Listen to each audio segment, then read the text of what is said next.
I believe our last panel for today, ladies and gentlemen, is well versed to walk us through corporate governance, an essential commodity for digital transformation. Ladies and gentlemen, to do us the honors of moderating this panel, it's my pleasure to invite, an executive director of the Standard Chartered Bank, ladies and gentlemen, Mr. Samuel Pipra. Please welcome him warmly with a round of applause. Ladies and gentlemen, please welcome the panelists for this session. Dr. Vera Fiado from the University of Ghana, Professor Yenandada Abo, a former dean of the University of Ghana Business School, Mr. Roxon Dogbega, who is here represented by a member of the Institute of Directors. You're the CEO, yes, of the Institute of Directors, yes. Mr. Fred Aite, Professor Douglas Boateng, Mr. Kweku Awotri, Mr. Lassen Andani, Mr. Charles Zwenes, Dr. KK Sapong, Madame Marian Bano. Samuel Pipra just sent me a message. He's been caught in a little Zoom meeting, and so he has nominated Inshira Ado to hold the fort for him before he comes. Ladies and gentlemen, a round of applause for our moderator, Inshira. All right. I remember someone said this, cometh the moment, cometh the man. So if I fall flat, forgive me, but corporate governance is a very important part of business, and fortunately, I've had the pleasure of interviewing a few of you on the subject matter. For businesses to make decent progress in contributing to economic growth, they first of all must return profits, but that only happens with the right leadership. I'm going to start with opening remarks from the entire panel, starting from the end, Mrs. Bano. What would be the most critical element of value system that an organization requires in setting up its leadership, right from the board? Just brief opening statement. Can we pass the next mic? It's on now? Okay. Good afternoon, and thank you for the opportunity. When you talk about corporate governance, you're talking about leadership in an organization. And leadership starts from the board. And one of the critical things that we need to discuss is the composition of the board. Because if we don't get the composition of the board right, we will have a problem. Nothing will work. I mean, we can go into details about that, but the composition of the board in all these discussions and in the dynamics of what we are talking about is very, very important.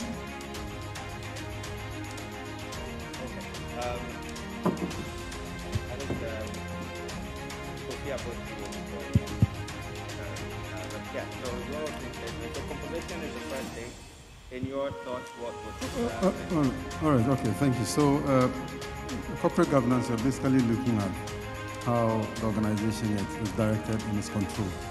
And there are several definitions, okay, but I mean, in summary, we're talking about how the organization as an entity is directed and is controlled. We've actually moved away from the era where organizations were managed by the managers, and also to the point where it's managed by large corporates, so corporates that had stake in the business, managing it, to the point where the owners say, look, we can't be involved in the running of the business, so we need a structure that will monitor the activities of managers. So you put in place a structure to do that. And so the governance structure is a monitoring system for checking the behavior of management and ensuring that the activities are in sync with that of the owners. Right. So let me add to what has been said. I mean, in corporate governance, straight away is how the organization or the business is governed or run. And oftentimes, people have thought that the buck would stop with the CEO and his management or her management team. That's not the case. In the corporate governance, actually, it is the board or the board of directors that they have the mandate to ensure that the organization is governed and run well. So in addition to the board composition, the way it should be, is very important that the strategy, right, for the organization and really the systems, the structures which are in place, right, for the organization to really achieve the objectives for which it's been set up, right, are really being done in the right direction. And so it's very important that those working on the board, right, know what they are supposed to do, and for that matter, ensuring that the organization is steered in the right direction. Okay, great.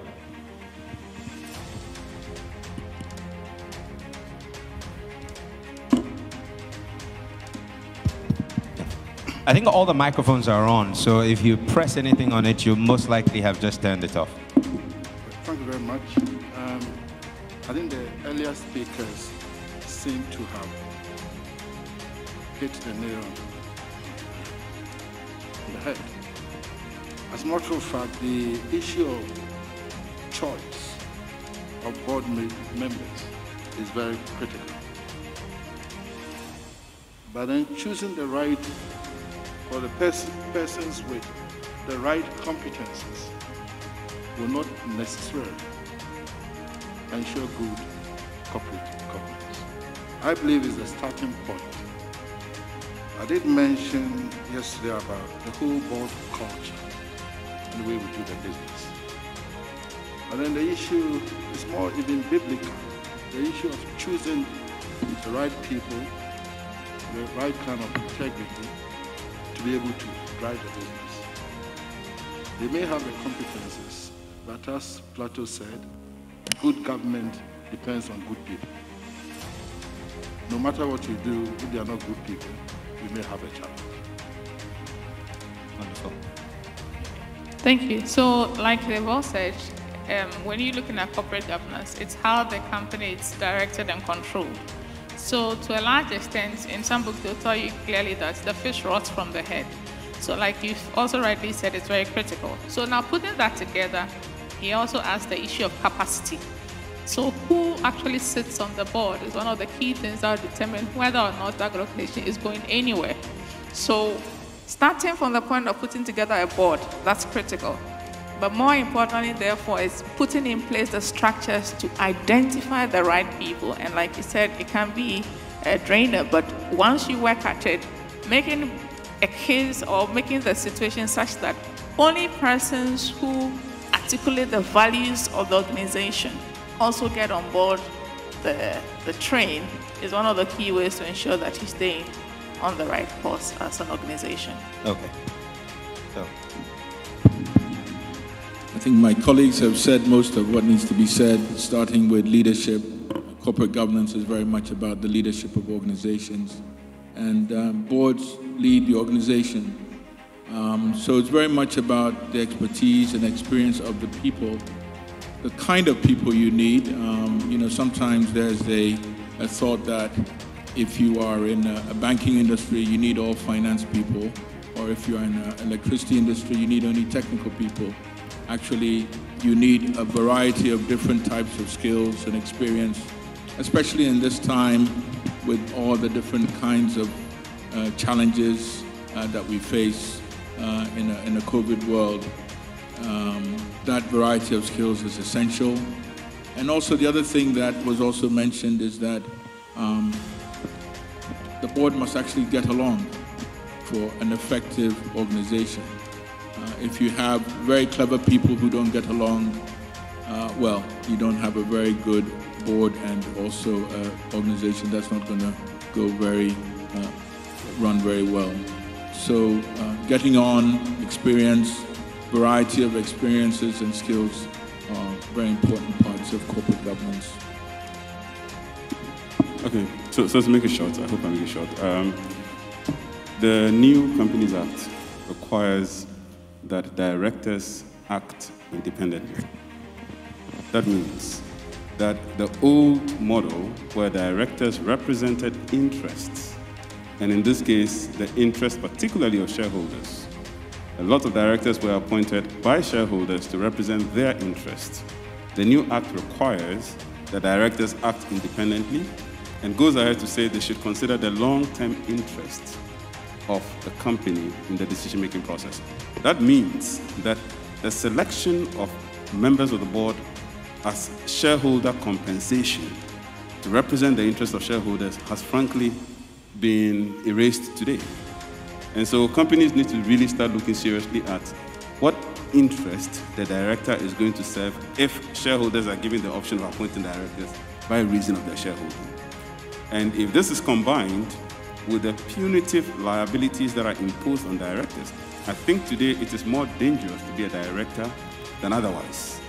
I think today, if you're a director, the prospect of you going to jail is about 6 times higher than the previous act. In addition, the prospect of being disqualified from future corporate governance in other companies by reason of being a member of the wrong board is equally heightened. Unfortunately, there's no time to go into some of these details, but I'll just end it here by saying that there are all kinds of dangers in the old model and mindset of corporate governance in Ghana. Has been changed by Act 992, and it's important that we familiarize ourselves with that, and that will inform the membership of the board and the attendant consequences of being a member. Mrs. Barnard, you wanted to make a point, but just before then, so in the opening round, I've just narrowed what you said down to the importance of composition, capacity, character, chemistry, and also the overall value of the business, where the business wants to go, and ensuring that there's some cohesion between the people who sit on the board. And before you make the point, I wanted to find out, and Kofi in his submission talked about how today the weight of responsibility of a director has gone up astronomically compared to what it would have been many years ago.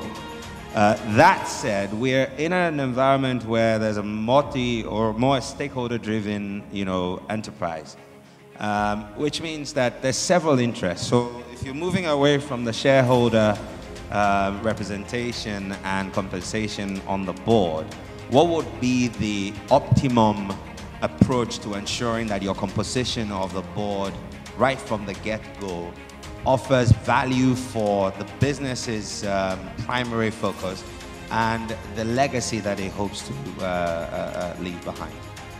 Mrs. Van. I think that there has to be a much more broader perspective. Diversity is very important. So the people on the board must represent diverse interests. And as we've discussed, there's now a shift from the shareholder model. And those of you who know me know my love and passion for football. And I learned corporate governance lessons from football. I'm a Chelsea fan. But on this occasion, I want to use the example of Manchester United fans to make a point about... Just to make a point. Just to make a point. I haven't shifted allegiance, we get that. Now, the owners of Manchester United went for windfall profits. And then the fans came out and told them that football is not for you, the owner. It's for us, the fans. In other words, take a broader perspective. The stakeholders are the users of the end product. And I think that the statement from the owner of Manchester United should sum the position for us. And he sent a letter to the fans, and he said, I acknowledge that there's a need for a change in our mindset. We also acknowledge that there should be more consultation with you, the stakeholders. And we are prepared to ensure that the interest of fans in football is embedded in the decision-making process, and we are ready for consultations. And I think that is an excellent example of what we are talking about, the importance of stakeholders. Do not think that because you're the owner, you can take the final decision. It is the stakeholders who give you your return. Thank you. Thank you very much, Mrs. Bano. Great points you raise, and from here on, I'd like this to be a fireside chat, so that it's not rigid. So if you do feel that you have a point to make, just signal me and I'll come to you. So we have a nice free-flowing conversation. Multi-stakeholder, situation, and this is perfect. In time past, you've seen boards being constituted. Well, so for example, in the extractive sector, well, the chiefs are the custodians of, so we need to put one of them on the board. I mean, granted, you're looking at making sure everybody's interest is represented.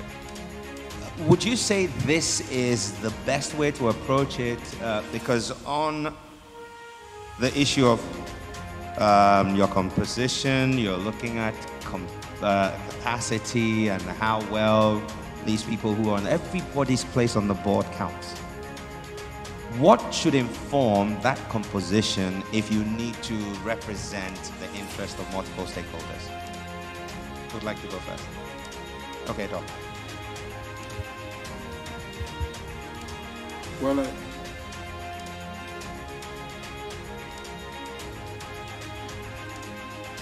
Sorry, sir. yeah, obviously the stakeholder approach is the order of the day. And that is the only way to make sure you avoid upheavals and other things so that the corporation can continue to operate. Well, if you're looking at, say, a chief representative, I'm just taking your example. I don't think that you want to say that necessarily a chief should be there. The driving issue is the competence that you're looking for. So you ask yourself, what will that chief bring onto? If the chief hasn't got a competence in that, obviously the chief can represent the chief's interest, or the interest of the locality can be represented by somebody. And that's where the consultation process has to come in, so that maybe it's a community that they may give you a list of persons who may be considered. And for me, the driving factor is the requisite competency that we need. I made a point yesterday about sleeping directors, snoring directors, and other issues. I've experienced that. There are people who come to boards, you are debating the issues, they are snoring or they are asleep. They are waiting for the item 13 and also to take their check and go out. For the allowance, yes. That does not help the business of the board. Okay. And I think when we say we want to give institutional or community representation, it doesn't mean that necessarily say a specific person must come. It will be a consultation so that you get somebody from within that locality or within that space who can bring the right competence or the right kind of attitude to the board. So it's not just coming to see. It's a more serious issue. And like Professor Bochi said, now if we're a director, I've been approached by some people, I said, no, I don't want. I'm getting old, I don't want to be dragged to court or anything. Because you can easily be dragged to court by a shareholder or somebody else. And I think it's important that we realize the business of being a board is a serious one. We just see it as an honor. But for me, it's not about going to take the fees or whatever. It is a very serious issue, which must be taken, with all seriousness. In recent times, I think that we're learning that it's very serious sitting on boards. Right, so this is Fred, CEO of Institute of Directors Ghana, and picking up on what we've heard so far, to be on the board or to be a director is a serious matter now, looking at the Act 992, and also for the very fact that over the years, I think that the culture and the perception that we've had for directors on the board is way below really bad. And now, directorship must be learned and can be learned. That's why we have organizations that do that. That now you've got to go through training to be able to appreciate what are the competences required, ethical behavior, the processes required even to get on the board, and then the legal implications. So it's very important that we appreciate the fact that there have been to get onto the board, you must learn how to be there. And if you're already there, it's not too late to really seek the knowledge and the competencies required for you to be on the board. It's very important that we appreciate that. I mean, to really incorporate governance, the board is at the apex of it, right? And at the moment, the stakeholder interest, ensuring that the interests of all stakeholders are met. If there is a kind of mismatch within the stakeholder matrix, chances are that you will be in trouble. And for that matter, there could also be mistrust issues that you have. And so it's very important that we appreciate that directorship is now become a discipline. You must learn it in the various universities and institutions like ours are really looking at it. Thank you very much. Okay. So, Mr. Abor, right? Just give me 1 second. Your moderator, original moderator, Mr. Pepper, is actually here now. He's an executive director with Standard Chartered Bank. Samuel Pepper will take over from here. And this is because I think I'm out of depth on this one. But before I leave, I'm going to set up the next play. I heard words like competence and the importance. Now, diversity was also a word I heard. How do you marry diversity and competence? So, Mr. Abor, you make your point, and then Dr. Fiado, you can... okay, all right. So just a quick one. So just before that, the shareholder model we've migrated from to stakeholder capitalism. We must also recognize that there are other views of corporate governance, the resource dependency, the stewardship model, the managerialism, and all of that. But in terms of marrying diversity, the point you're making is that there are interested parties in the company beyond the shareholders. And the reason why the stakeholders are important is that you recognize that the business resides or is located in an environment, is in a particular society, and therefore they must be represented. You recognize the fact that there are people from different ethnic backgrounds, different gender groups, and therefore you need to take them into consideration in composing your board. So competence is very important, and the point that Dr. Sapon made. So you can look at gender and say, look, we need maybe 50% males, 50% females, and go ahead and select women who are competent. You are not putting any woman at all on the board. You are not putting people from particular ethnic groups on the board just for the sake of it. But you are doing that, taking competence into consideration. Thank you. Thank you very much. Good afternoon, everybody, and my apologies for the absence. I had to join the call. Okay. So yes, the issue of marrying diversity and competence, and then coming back to the issue about whether you need to have the chief on the board, etc. I think most of these issues emerge because most firms also struggle with integrating ESG. So more the environmental and social, because usually you're going to have the chief on that board because you think they represent the social needs of the people, and then also is representing something about the environment, not wanting the environment. So if the board has the right policy framework, the systems that integrate the environmental and social needs in there, then those needs are going to be met without necessarily having to put the chief on that, because then by seeking to meet that board need of integrating both environmental and social needs, you can actually pick a competent person who brings more onto the board beyond just having somebody whose only interest is to see that the area is not destroyed. So that's the issue. So, and also coming to the issue of whilst you engage, so it means that you get to see the stakeholder issue, meaning that you're marrying both the planet and the people together with their drive for profit. And that, in a sense, will get us out of this issue of putting particular people, whether ethnicity, whatnot, on the board. And of course, there's no rule that says that diversity and competence are mutually exclusive. You need to just look for the people. They are there. Sometimes they are hidden, but if you really want to find them, you will find them. So that's what we need to do. Yeah, thanks. Just to mop up on the last point, on the issue of they are not mutually exclusive, let's be honest, and let's nail where we should. There's too much cronyism in the appointment of directors. Too much cronyism. When there's a vacancy, chances are that many of you will pick a phone and call somebody in your circle. So there's too much cronyism, the tendency of giving it to a friend or a friend's friend or a schoolmate or somebody you know, somebody in a political party, some connections. There's too much cronyism. Maybe we should get to the point where the Institute of Directors, Fred, your group, should become very active in helping in the appointment of directors and filling vacancies. The appointment of directors can actually take the same route of appointment into regular positions in the company. If you're looking for a chief executive officer, we advertise it. But you will hardly ever see any advertisement anywhere that there's a vacancy on the certain board and relevant people who are interested can apply.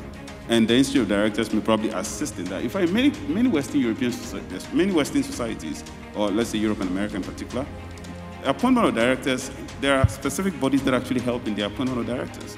And people are appointed who do not know anybody in the company, but they still get appointed. So I think until we go past the cronyism, we are not likely to overcome the deficits of the diversity balancing the competence thing. Because, like you said, they're actually there. The women are there. And the diversity of the subject areas too are important. Virtually every company will have something to do with finance. So we have to look for people who have financial backgrounds on the board. Every company will have something to do with lawyers. And I'm not advertising for lawyers, but somebody who has some legal knowledge must ideally be on the board. Virtually every company has some technical policy issue in relation to the company's incorporation. Somebody must be there. And one last point, we have to be clear. To become a member of the board of any bank, you need a clearance of the Bank of Ghana. Why don't we need a clearance of the Registrar General to become a member of any board of any other company? In other words, the Bank of Ghana is interested in protecting banks and the kinds of people who serve on boards of banks. But here's the defect of that policy. The banks that collapsed, the toxic assets that led to the collapse of many of these banks did not originate necessarily from the banks. They originated from transactions with other companies. And these companies, the transactions were approved by the members of the board.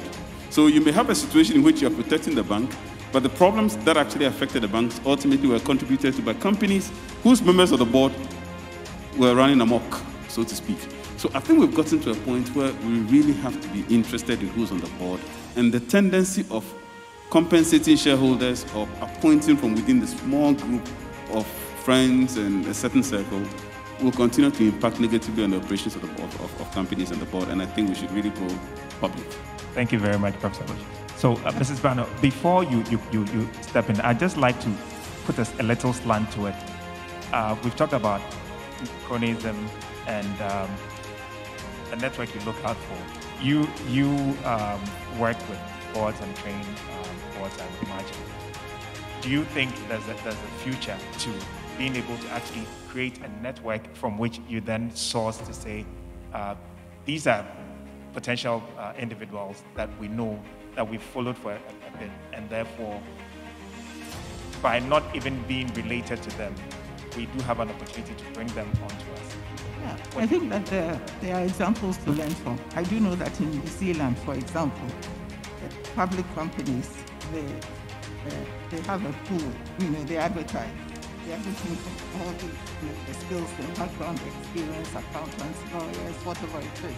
And there's always a pool they can pick from. But I think the most important thing is that there is a formal structure in place which maybe companies don't take advantage of. Most of the time, when you're talking about committees of the board, you're talking about the audit committee and you're talking about the risk committee. But there's a committee in other jurisdictions, that is the governance committee, which is also responsible for nominating. And it's about time board puts governance committees in place, because the governance committee is responsible for the performance of the board, and is also responsible for making nominations for directors, potential directors, in a structured way, looking at the skills required, looking at the gaps, looking at what is available, and making the right recommendations. So let's start thinking about institutionalizing the governance committee part of the fabric of governance in our company. Thank you. Yes, thank you very much. Mr. Aite, would you want to take the final Yes, I want word? to add to that. I mean, you were talking about the pool. I mean, the processes are there. And then Prof spoke about the Institute of Directors. that I'm the CEO of, that what we're seeking to do there is also we have what we call the directors register. Okay, so the directors register, what then it means is that as people really serve on various boards and they have what it takes to really sort of govern and be there and understand the game of being a director and also sort of providing that kind of leadership for businesses, right? In there, then people can then access. If you go to Institute of Directors UK, Institute of Directors South Africa, Institute of Directors Singapore, they have that. So, I mean, if we have Doc here who is served and has a lot of rich experience on board, there are many people probably would have passed through him. Some would have also probably been taught or gone through various institutions, including that of ours and the universities that we have. It's very important to appreciate that we have them. The people are there. Now, how do you find them? It's really having the pool and having that register that people then can refer to that institution. It's the same way that we have for, let's say, Institute of Chartered Accountants or something like that. If you want somebody with a finance background or an accountancy background to be on the board or something like that, you are likely to go to some of these organizations and then they will check their register and then be able to make some kind of references or recommendation. So the processes are there. What we need to actually appreciate is a kind of the paradigm shift that we need to understand that you need certain competence, skill to be on the board, ethical, effective leadership. And it's just that it wouldn't come by itself. People would have to go through the motion, succession plan must be there, board committees must be formed, the charter of the board people, and then also the laws or the regulatory framework that we have for what has to be done. People must also know that. So I wanted to add to the fact that it's not difficult to really find them if you really go to the right organization and institution, right? Then the pool will be there and through a certain register that can be obtained. Yes, thank you. Thank you very much. I like your submission. So I think that in complement with the New Companies Act and all the sort of the laws that are beginning to get refreshed would get us in a certain direction that hopefully would give us more structure and substance to our boards and make them more effective. So now that our boards have been established, let's begin to look at how the boards and management begin to influence our societies, therefore stakeholder capitalism, which we've had some conversation about from Mansa's earlier remarks. So, Dr. Sapong, I know you and Mr. Awatri, you've both been involved in organizations that deal with a broader stakeholder spectrum. Would you be able to share your experiences about what stakeholder capitalism has meant for you, especially now at GMPC? And Mr. Awatri, probably talk about your UBA experience and BRA as well. I'm sure that would be interesting. Of course, to me, this stakeholder issue is not new. I mean, for a very long time, corporate finance literature seems to suggest that you cannot just rely on the shareholder value maximization as a goal for any enterprise. And as my lady here was trying to point out, you know, the social and environmental issues are relevant. At the board level,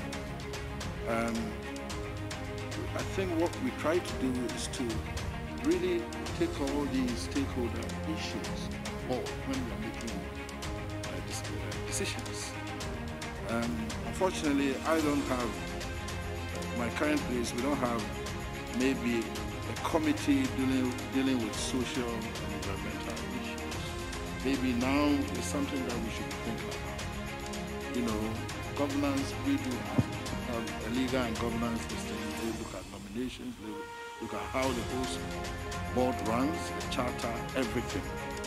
I think that business must come to a realization that shareholder value maximization model is already dead and buried. Now, what is involved is the stakeholder model. So you have to identify your stakeholders. And how do you reach out to them?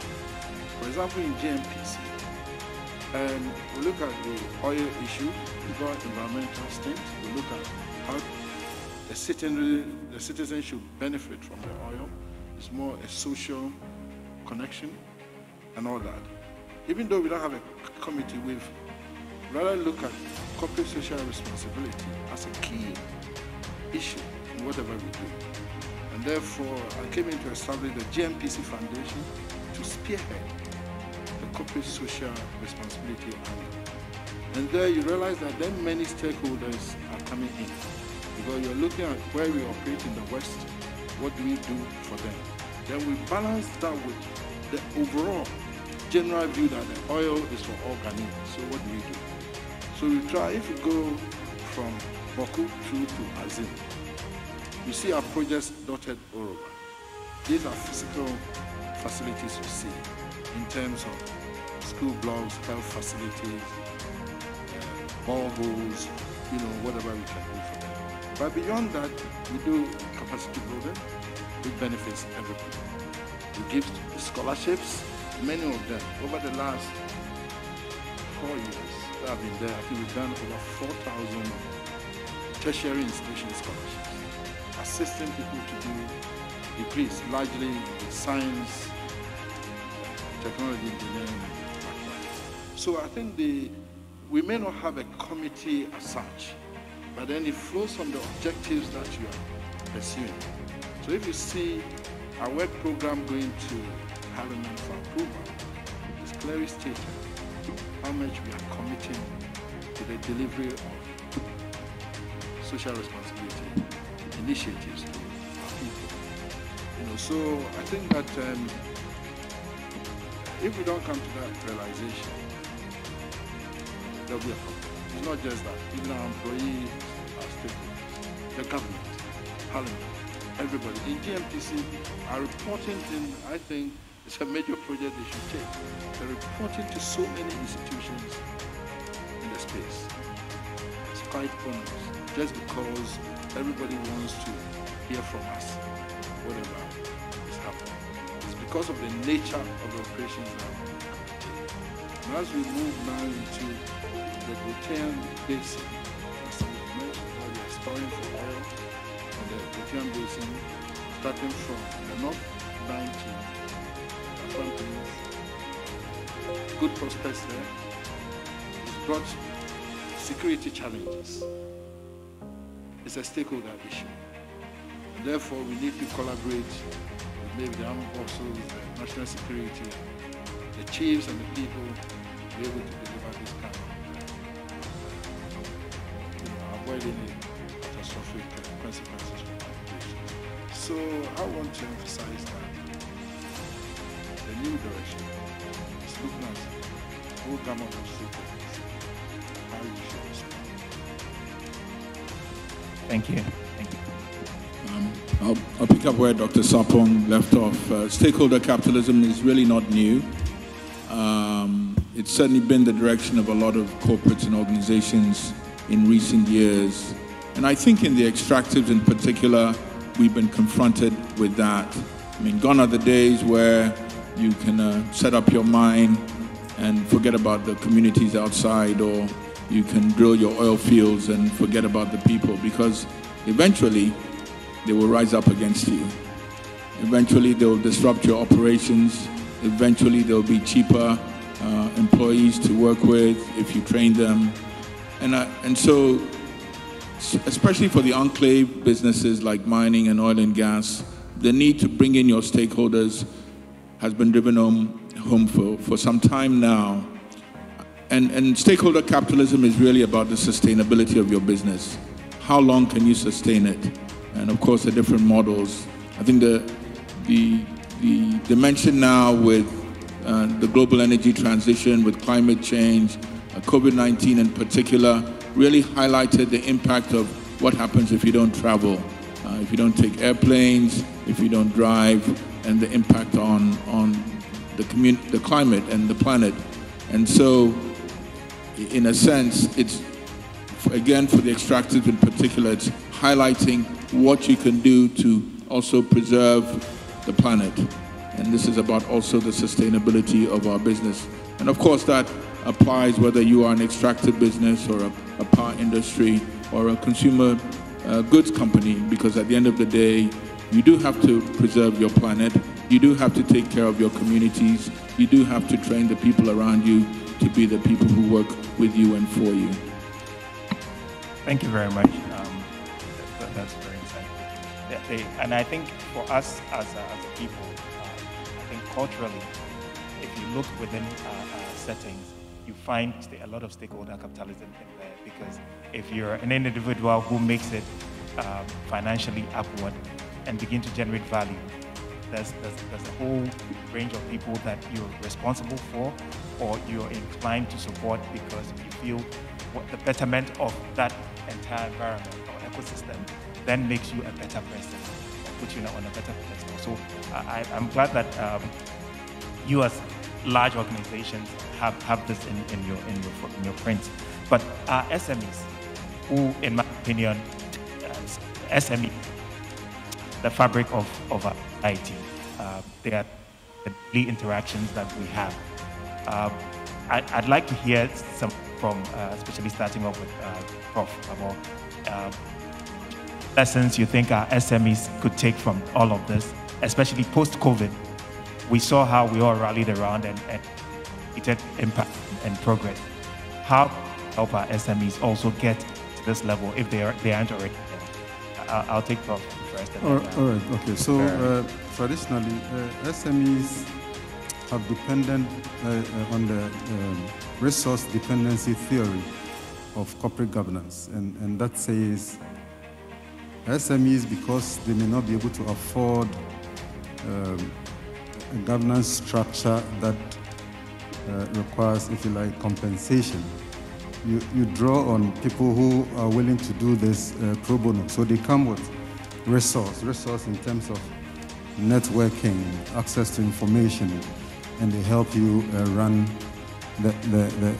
your firm as a small business. But they can also depend on the stakeholder theory. That says you work in an environment and therefore, or a society, and therefore you need to be interested in the people or the environment you are located in. I remember, and Mr. Orji made the point about they'll come after you.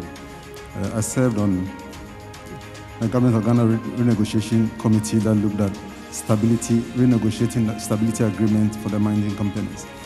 And when we met them, their reaction was, these things have been signed, approved by Parliament. Why do we have to meet? And our chair then told them, if you don't come back to renegotiate these things, the society will stand up against you.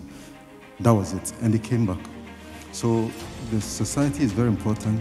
You need to be interested in the progress of the people. You need to be interested in the environment. Some can go to the extent of setting up development finance schemes to help the people in the society. You might not be able to do so much like the large corporates, the mining companies and the oil and gas companies will do by way of setting up schools and health facilities. But can you support them, the kids in the environment, some stipend to support or cover part of your fees, feeding? Because COVID has taught us that we must live for us to live. If the people who live around don't live, you won't survive. So it's very important that SMEs draw on the lessons from the large corporates and do according to their strength. Thank you. Thank you. Dr. Fiado, do you want to share some thoughts on that? Yeah, well, in terms of what the SMEs can take from all of this, I think most SMEs work on the premise that corporate governance is for the big shots. But one thing is quite clear, even within our setting in Ghana, more than 70% of what we are as an economy is dependent on the SMEs. So even then, I believe even state institutions have a mandate to somehow get them to warm up to the idea that corporate governance is not just for the big shots. And even more importantly, COVID has taught us that if you don't have a strategy, you can't modify it. So there's a need to have a strategic direction. And then COVID taught us that we needed to, tweak a bit and move along the way. So our SMEs can actually practice corporate governance. It doesn't necessarily have to the big level, high-tech in code if you want to put a corporate governance, but you can start small, and over time, you're going to grow, and then you're going to build on the skills. And of course, you evolve with the kind of corporate governance that sits within your capacity and then the field in which you operate. So I think that's what our SMEs can take from the consistently ignoring corporate governance like it is not their thing is actually a ticking time bomb. We're soon going to collapse because then they have no structures, they have no systems. We don't even know how they are being controlled. We don't know the direction which they're heading. So if we run into something, the question is, are we heading east, north, south, west? How do we change it? And should we head now towards east because we were heading towards the west? All these things matter. So corporate governance for SMEs, very important. We need to take that seriously. Yeah. Thank you very much. We just had Professor Douglas Boateng from the Public Procurement Authority. Yeah, and it's timely because I know his institution would be one that would also interact with a lot of SMEs just by virtue of what he does. Granted, there might be bigger organizations, but Professor Boateng, welcome. We'll get your thoughts initially on that, and then maybe the broad concept of stakeholder capitalism and how your organization is plugging it all in. Thank you.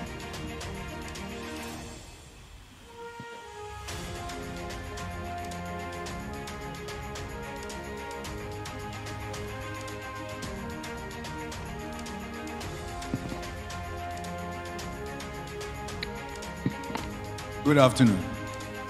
Good afternoon. It's indeed an honor to be here, and good afternoon to the distinguished panelists. In terms of public procurement, obviously there's a direct link between our Ghana Beyond Aid and also we ourselves of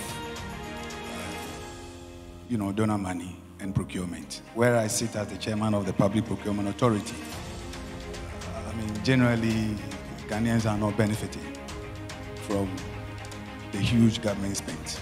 My views are known, and the government obviously is trying very hard to see how Ghanaians can benefit. In Southern Africa, they call it empowerment. Ghanaians are not being empowered, unfortunately. For me, the good news is that corporate governance is coming out of age in Ghana. For me, again, corporate governance is about just doing the right thing, not just for your business, industry, but also for society. Business is not just about my company alone, it's not about society. If you don't do what is right, your business, the profits will start gradually going down, and then you'll be booted out of the community. I'm also very happy to see that right now, if as a corporate executive, as a director, if you take on that fiduciary responsibility and you don't do what is right, the stakeholders can now bring a criminal or civil action against you as per the Companies Act. And it's just a matter of time. Our evolving system of governance is improving. For me, slow progress is better than no progress. We are heading in the right direction. We just have to be patient, and then we are going to use procurement to build the Ghana we desire. We just have to be patient. Rome was not built in a day. I see a lot of interesting viewpoints in the newspapers in terms of the corruption in the system. Colleagues, sometimes it's not just about the corruption. Sometimes it's pure ignorance. I've seen it. People don't set up to be corrupt. It's the system which is sometimes very corruptive. There's a difference. We inherited and we adopted systems rather than adapting systems, and it has come back to haunt us. It need a lot of what I call bold decisions, and the government is very cautious in terms of trying to really balance some of these complexities. But believe you me, I've seen positive change. It might not be as impactful as we want it to be, but definitely we are heading in the right direction. In terms of SMMEs, and for me, especially women empowerment, there are some positive developments which within the next 6 to 9 months you will see coming out. And that augurs well also for the future, because once women are empowered, a lot of things changes in society. And through procurement and the emerging importance of corporate governance, the future augurs well for Ghana. Thank you very much. Thank you very much, Prof. In terms of procurement laws and how we're looking to change it, I'd like to ask you, what room you think we have to actually shape it all to benefit the greater community. I mean, there's business first, obviously, which is why we're having this conversation, but then there's also posterity and sustainability. What do you think we can do more in terms of our laws? In terms of our laws, I think we have all the laws we need. Human ingenuity is always a step ahead of the law. And so if people do not have the intrinsic ethical tendencies of doing the right thing from the standpoint of the law, I'm sorry, very little will change. Again, Dr. Sapon and the distinguished panelists, everyone has spoken about the need for stakeholder. The old model was shareholder. The shareholder owns the business. You do whatever you want to do. You exploit as much as you can exploit. Just basically, and Mr. Wachi also mentioned that, just go in there, take what you can and leave. The model now is to be engaged to the stakeholder. And the Companies Act, the new Companies Act, it's important that all of us spend a little money probably trying to refresh ourselves and build our capacities in the new Companies Act. Because anybody who's a director is in danger of the new Companies Act. And I have to be very clear about this. There's so many penalties, and nearly all the penalties have jail options. The former one had only penalties by way of civil penalties. Now the new penalties are all jail-oriented penalties. So it's important that we all familiarize ourselves with the new Companies Act. But having said that, in terms of ensuring that we deepen the stakeholder engagement from the standpoint of the Companies Act, the Companies Act requires that the director's report, and this is important to note, it's a requirement that the director's annual report must have content dealing with what the company has done in the last year in respect of social responsibility. So formally, social responsibility was optional. You can choose to do it or not do it, and nobody cares. As Dr. Sapon mentioned, now social responsibility is statutory. So the things that he mentioned GMPC is doing dotted across the country, I'm sure he's very much aware, and that's why he's saying that they're doing it. And so he's doing it so when his report time comes, he has enough to report. The directors must report on things you have done. What it means is that if in a given year, the company has done nothing on social responsibility, you are in breach of Act 992. So the stakeholder engagement and the stakeholder focus of Act 992 is indisputable, and the failure to do things for the stakeholders of the company, which largely includes the community, particularly from the standpoint of social responsibility, represents a breach of the new act, new arrangement, which can have punitive consequences. So I'm just saying we don't need new laws. And I think the director of the PPA has spoken about the issues about public procurement. I think it's clear. And I'm happy, as a director, you were clear about acknowledging the reality, and the reality is that there are problems. At the moment, it is true that the public is simply not benefiting as much as it ought to from public procurement. And the rules that were brought to safeguard the corruption or to prevent the corruption, those rules have exactly been exploited, and they are even promoting the corruption before the act was enacted. So those rules, and from where he sits, I can't say more. He has said it all, so I think that's fine. But from the Companies Act, the new Companies Act perspective, there is enough safeguard. And it's important that we familiarize ourselves, because I'm sure in the next 2 or 3 years from now, it will start biting. And some people would just find themselves in the wrong place simply because you sat as a director. Because one rule in the new act that puts everyone in danger is to say that either you acted as a director or you partly contributed. Now, your contribution can actually be in the character of omission. In other words, either you were not at the board meeting, if you were there, your vote would have made a difference.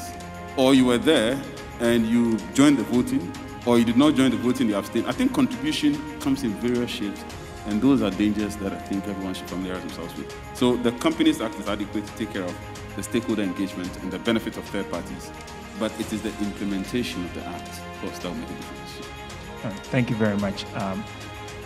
Mrs. Bano, I'll take some comments from you on how we're taking it forward with the new act and implementing on them. But before we do that, let me quickly pan to our audience and ask if anybody has any questions that on what we've discussed so far.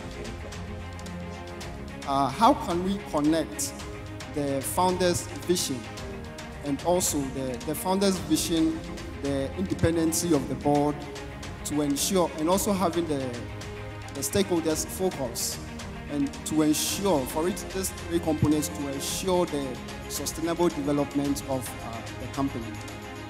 Right now, I'm more concerned about the directorship involvement, right? So it's meant to serve the greater good of the society, right? So how do we ensure that we do not over-rotate, right? So in an attempt to look out for the stakeholders, we force the boards to look at the community's interest to an extent that is not sustainable to support the business. I think the last comment made by lawyer Abuchi was quite scary. Because what we know normally happens in the boardroom, sometimes we have overriding decisions. So you'll be there, maybe you have a different perspective. But at the end of the day, either the chairman or you'll be voting, and there'll be that overriding decision. What will be the proof? Let's say that your part, of that overriding decision, how would they know whether you made a decision or you were having a different perspective, but there was that condition? How would you be estimated? My question has to do with board composition within the SOEs. And the principle of corporate governance states that strategy emanates from the board. And so if the board is supposed to drive strategy, which would include that they would have to appoint the chief executive. But you realize that what happens in most state institutions is that the appointing authority is usually a political head. And so the political heads usually appoint the chief executives before the board is constituted.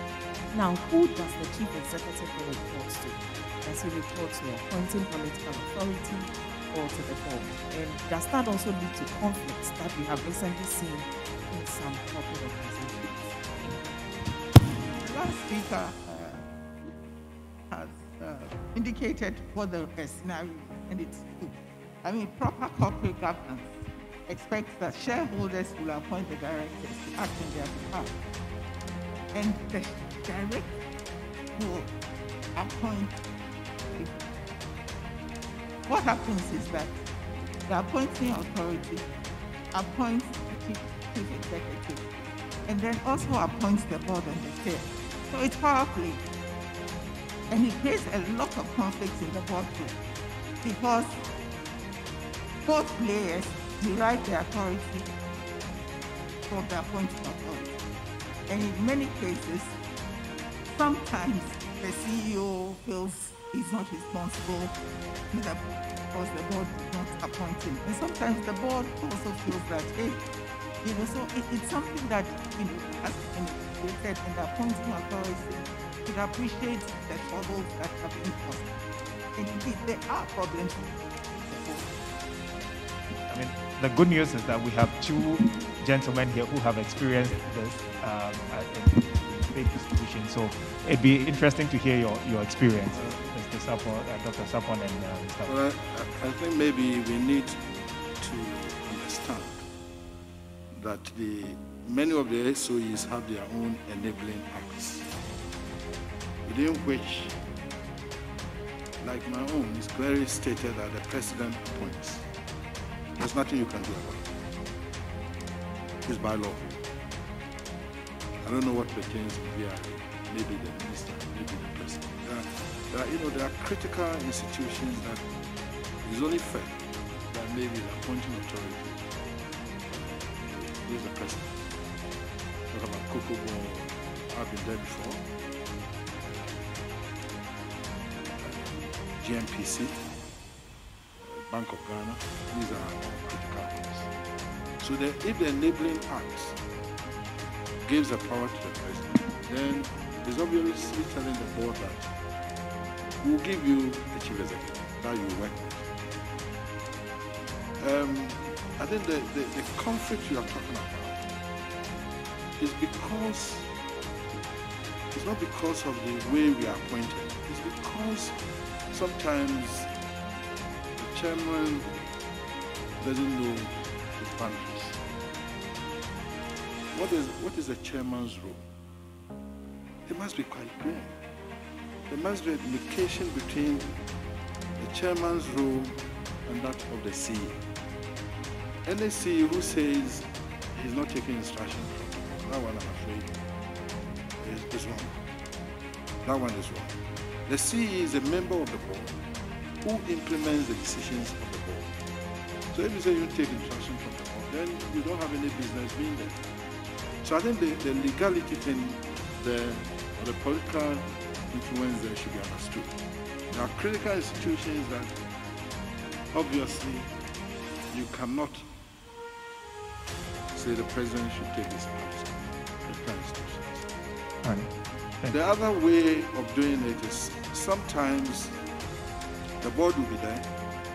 The political authorities will tell you they want so and so to come in and chief or managing director. I've seen instances where some boards have resisted the appointment of somebody coming in as managing director for very good reasons.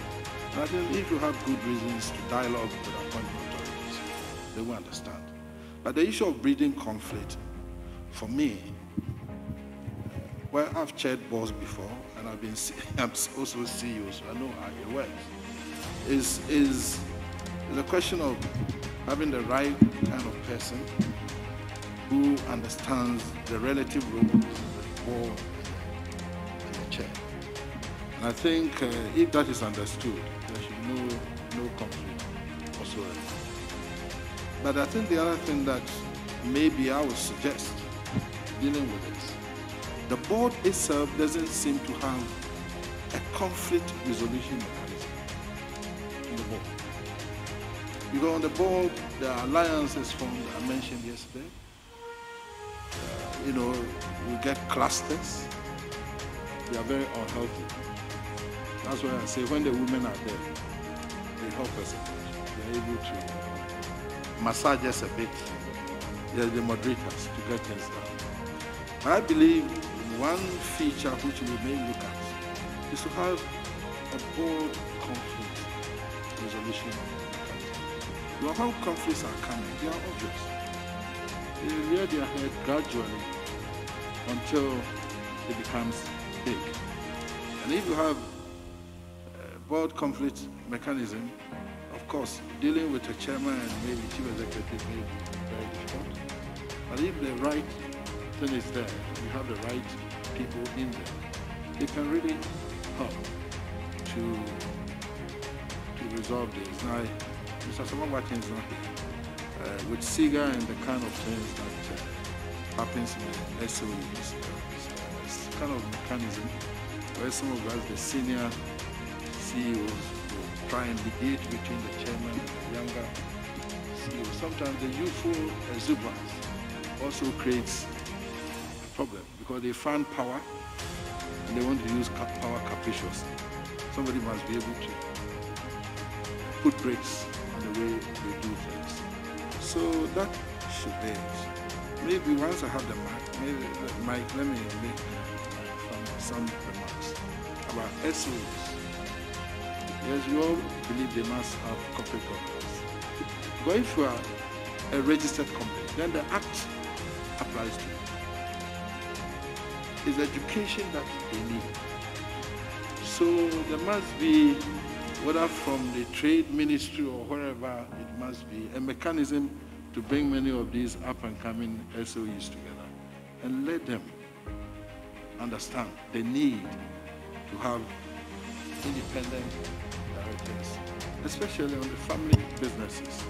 By the time you realize it's a disaster. So that is something that you can look at. Then the Registrar General as a regulator, I believe, I don't know what they do with the annual returns percent. Maybe if they have power, I don't know whether they are apt to us in the new act, what has been said about the register of companies.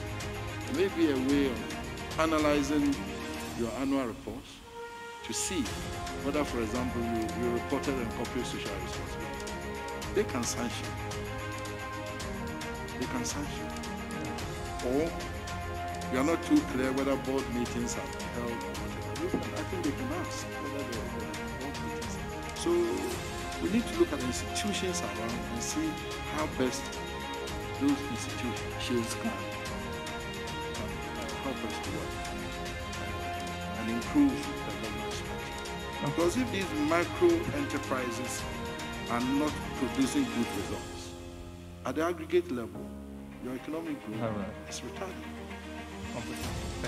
Thank you very much. So if I heard you right, your view is that regardless of how the appointment process happens, if there's a very well-established corporate governance structure and framework, we should be able to use that diversity of personalities to achieve the good for the organization.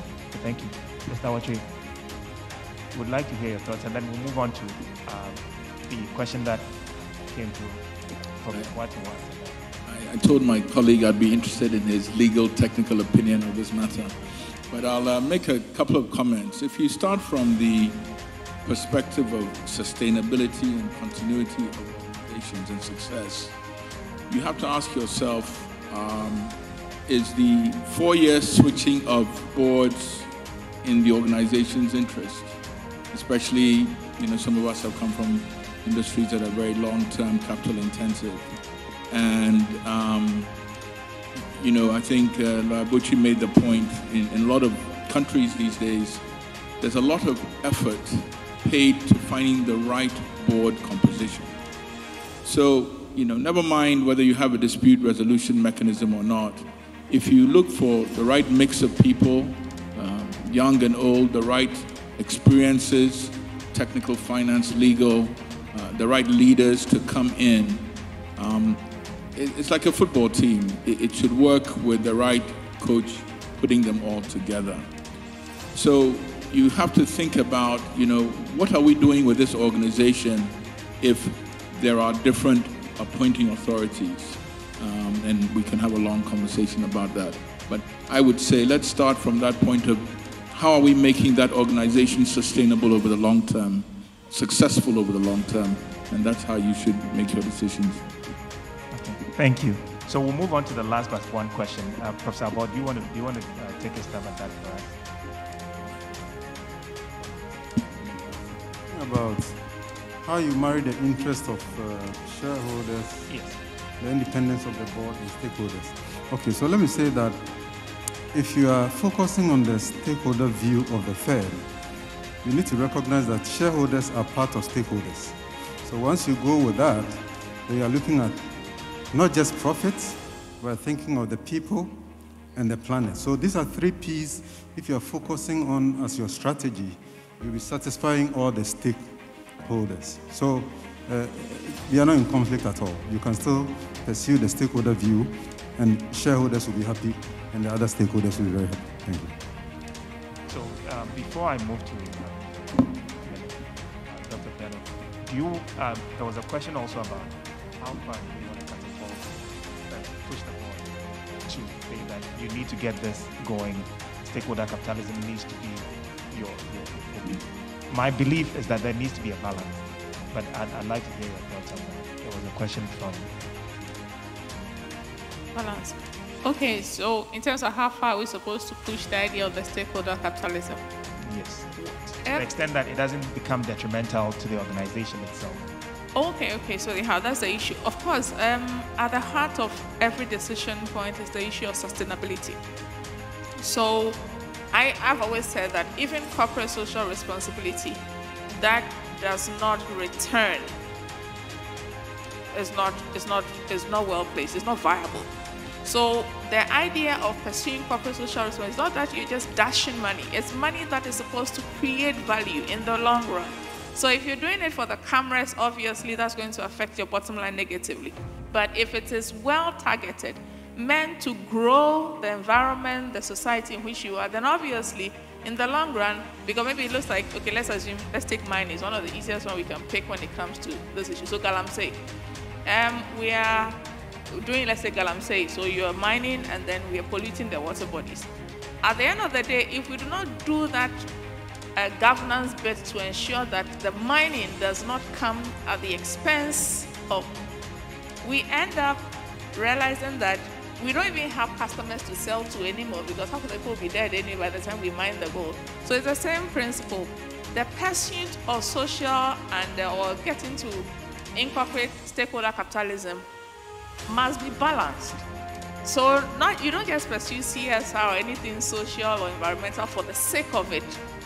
At the end of the day, how does it create value to ensure that the entity is sustainable? And that's what links it back to the issue of SDGs, etc. Because at the end of it all, there must be sustainability. So anything you pursue, that is just for today. But in the long term, does not drive sustainability, it's value destruction. You ain't going anywhere. Yeah, so that's what I can say. There needs to be that focus around what is economically viable for me to be here tomorrow, to be able to then continue to support the community and my stakeholders as a whole.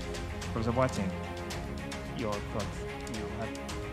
Well, thank you. I agree with you in terms of the need to grow the business. Business growth and stakeholder capitalism, or whatever name you call it, is inextricable. If the business doesn't grow, you cannot invest in the community. So somehow they have to go hand in hand. But for me, I just want to plant seeds for thoughts, in terms of governance again.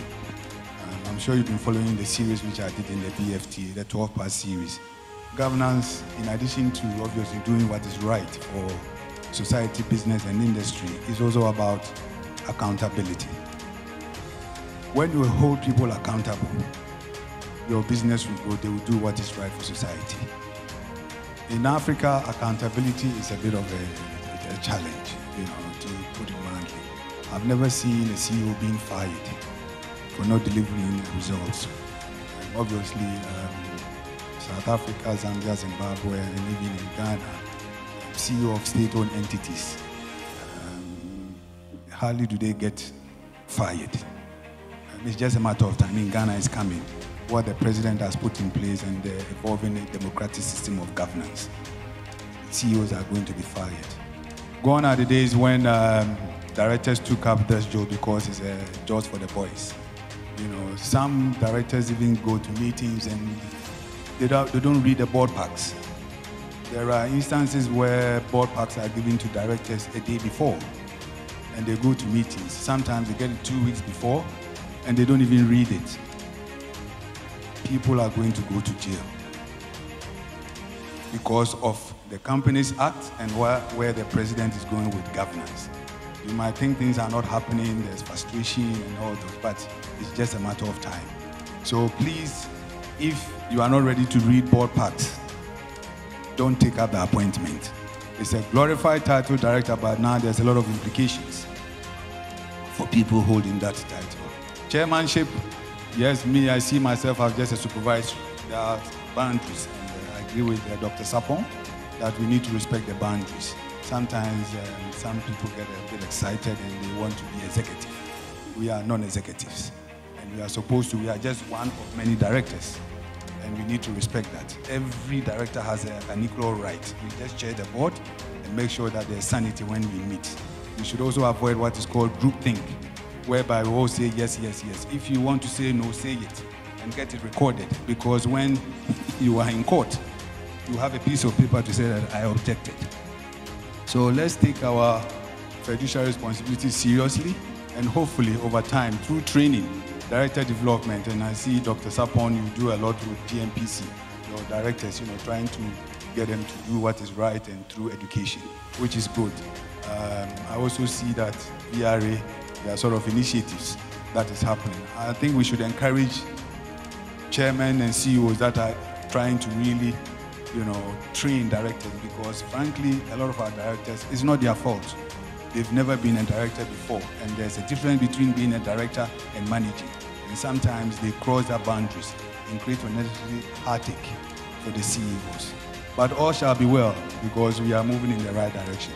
Thank you very much. Thank you too. On this note, Mr. Moderator, you have 1 minute remaining on your end. Yes, I was just going to say that I think the message is clear for us. The standards have changed, the rules have changed, the frameworks are changing or have changed, and we need to fit ourselves into these to become more effective as organizations and individuals. Before we wrap up this session, I'd just like to quickly go around and take your final 30-second comments. COVID brought us all to a point of realization to say, even from an individual's perspective, what does my economy look like? What happens if I'm taken out of that economy? What happens if I'm not responsible enough for that economy? And how do I survive as an individual as well? The same goes for corporations and businesses. So going forward, I'd like to hear 30 seconds of your thoughts on what you think we should be focusing on and should be doing right beyond the laws and the standards changing. Mrs. Bano, we'll start off you. I think that from all the discussions that have taken, serious conversations have to start within companies, within homes. The first conversation is around the purpose of the company. Both go back and ask, are we fit for purpose? Are we fit for the future? Is the mission of our company still relevant? What does the mission tell us? What do we need to change? And then in terms of corporates and individuals, we've learned lessons from the reaction from COVID. And I think going forward, find common purposes which bring us together. So together, partnerships have to be formed. Support us, support each other, support the community. Get the trust. And there's one that bothers me. To allow me in a second, I'll say about trust and about engagement. Because if we are a big company and we have an office or a factory somewhere, and there are craters and potholes on the way to our office, and along that line, you have your community, small businesses and things, and on a rainy day, your trucks are splashing water. On a dry day, it is dust along the community. What do you think that the people along that chain will think about your brand? How can they get your trust? You know, so we should start thinking about some of this. Thank you. Then finally, find employees. It is something in the inside that has to show on the outside. So if you don't treat their well-being, how do you go out the community? Those are my concluding thoughts. Thank you so much. Okay, so for boards of SOEs, I've noticed a certain trend. We've seen chairpersons who probably covet the positions of their CEOs and they want to act as executive chairs. If you are a chairperson, you are chair of the board, and Prof. Botting actually made that point. You don't take unilateral decisions. Even if you recommend for your CEO to take certain decisions outside the board, you get ratification at the next board meeting. We've seen board chairs who want to sign checks, who ask for offices in the companies. This is not done. My point on stakeholder capitalism, apart from the composition of the board, where we think it's important to consider views of other stakeholders and get them onto the board, stakeholder capitalism is extremely important in your investment decisions, in your strategy. You must think of the environment. You must think of the people in the community, the society. Think of your personal development. Think of the local economy within which you operate. Beyond that, there's something we call fiduciary capitalism. Even shareholders must think of companies they invest in. If the company doesn't consider ESG in their strategy, don't invest in it. If they float shares, don't buy. So they are institutional investors. They are shareholders, all right, but they are not interested in investing in companies that probably trade in sin stock or things that don't benefit the society. So even from shareholders' point of view, it's important to think of a stakeholder capitalism. Thank you. Thank you. Thank you very much. I'm sure this afternoon, listening to what we've said here, you'll have heard that a lot of concepts, technologies have been used, which will clearly tell you that to serve as a director, you need some training or you need to have some understanding. In fact, it's very important for us to appreciate that COVID exposed a lot of boards that a lot of boards were not ready. And so from a strategic perspective, it's very important that boards or directors understand that stakeholder capitalism has come to stay, and that the mission, the strategy must reflect that. Take care of your customers, take care of employees, your suppliers, right, the environment, the state, all the stakeholders that you have. So it's very important that you know who your stakeholders are. And then the way you do your business must reflect the stakeholder matrix that you have. It's based on that all stakeholders will now build trust that this organization not just is fit for purpose, but is there for everybody's interest. So it's very important that directors appreciate their role, or we need to have this paradigm shift that the board does not just end with the CEO. Rather, there's also another institution called the board of directors, that they have really a serious role to play. And that from a legal perspective, and even from a moral and ethical perspective, right, they really ought to take their responsibilities very serious. And if nothing at all, COVID came to really expose, to let us realize that we need to always be ready more than ever. Thank you very much. Thank you too. I think I have two issues still on the corporate social responsibility. I just want to state emphatically that it's a business imperative. There's nothing that we can do about it. The only thing we have to do, like my lady said, is to make sure that we get value from, there's a value proposition from the CSR that we do. So we must necessarily do it. Number two, we never talk about board size. But the issue of diversity and competencies sometimes may suggest to us we need a huge board size. Of course, I don't know whether I have an answer for what kind of board size we need. It depends on the kind of industry, the kind of organization, structure, and things like that. But one way of getting the competencies to be at play would be to see whether on board committees, relevant board committees, we can get outside experts to come and assist. For example, the theme for this whole summit is this technology, digitization, and what have you. Nobody should make a mistake of packing the board with just technology experts because the pandemic exposed us.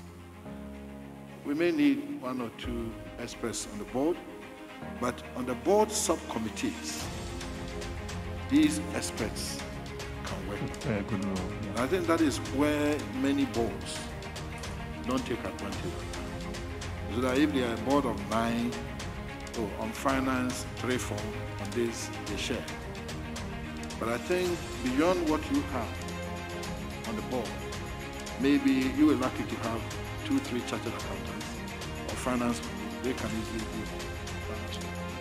But even there, you can reach out to the universities or to other experts and bring them onto the board. So I believe the committee system must work effectively. And one way, that is a way to bring not indirectly diversity to the board, as well as the requisite competencies to assist the board in the work of the board. Right. Thank you very much. All right. So, in my opinion, even as we talk of governance, the board, etc., I think a key issue that we cannot leave out is the issue of board evaluations or board reviews. Sometimes, we talk about the issue of capacity. Now, capacity even for the board will evolve over time because the environment in which the board operates also will evolve or changes, and change is one of the constant things. Now, I can almost guarantee that there will be very few boards that do annual evaluations in terms of the board. Now, the evaluation is not necessarily to indicate that, okay, you are deficient and so you are bad, but it's just to find the gaps that need to be filled for you to be able to deliver on the mandate of governance. So even as we speak to capacity, whether it's the size, the diversity and everything, it comes from conducting periodic reviews of the board to see whether in sense, as the First Lady said, whether you're fit for purpose. What is the purpose of the organization? Does the board fit Or is the board in totality, is it fit to deliver on that mandate? What is missing? Can we build capacity? Can you do board trainings? And they do a lot of those. But if we don't start from the point of evaluating ourselves, then of course, like Juka said, you can only manage what you can measure. So if you can measure how we are performing, what we are fit for, we ain't going anywhere. And I think that will be my closing remark. I would say whether you're a very small company or a very large one, whether you're a private company or a public company, good corporate governance, board oversight and leadership goes a very long way to your long-term success. And many countries and many companies around the world recognize that.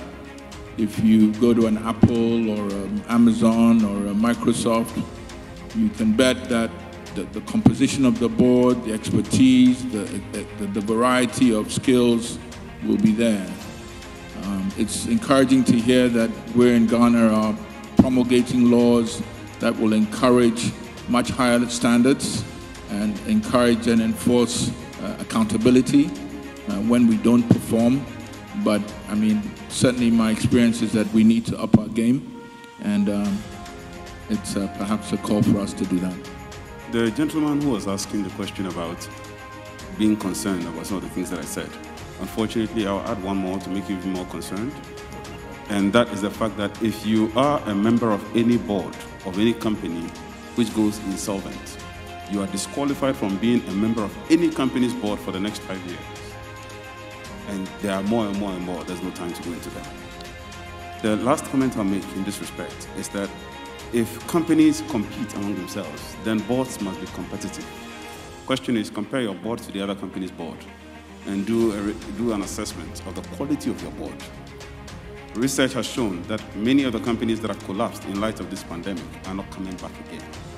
And those that are around, many will not survive the next 3 years because of the business models, which are simply not in sync with the demands of the pandemic. The question is, what is the strategic finesse of your board? And how resolute is your board to face all the uncertainties that lie ahead of us, especially with the pandemic and the many more things yet to come? Thank you. Thank you very much, ladies and gentlemen. So I think the standards have been set. Let's create an awareness around them, measure ourselves to them through our board effectiveness reviews, and always think about who the next person is and ensure that we're here for the long run. Thank you very much. It's been a pleasure talking to you all. Thank you. Ladies and gentlemen, Samuel Pipra and his amazing panel. How about a round of applause for them? I believe you deserve a group photograph, Sami. Why don't you join this esteemed panel? Can I please have you in front for a group photograph? It's been 2 very amazing, inspirational days exploring the theme, digital transformation, powering business and government research for a post-economic resilience. We've done so through the amazing lenses of some resourceful panelists, speakers, and moderators. Just gone by, a panel on corporate governance. I believe it sets the tone for what the future really portends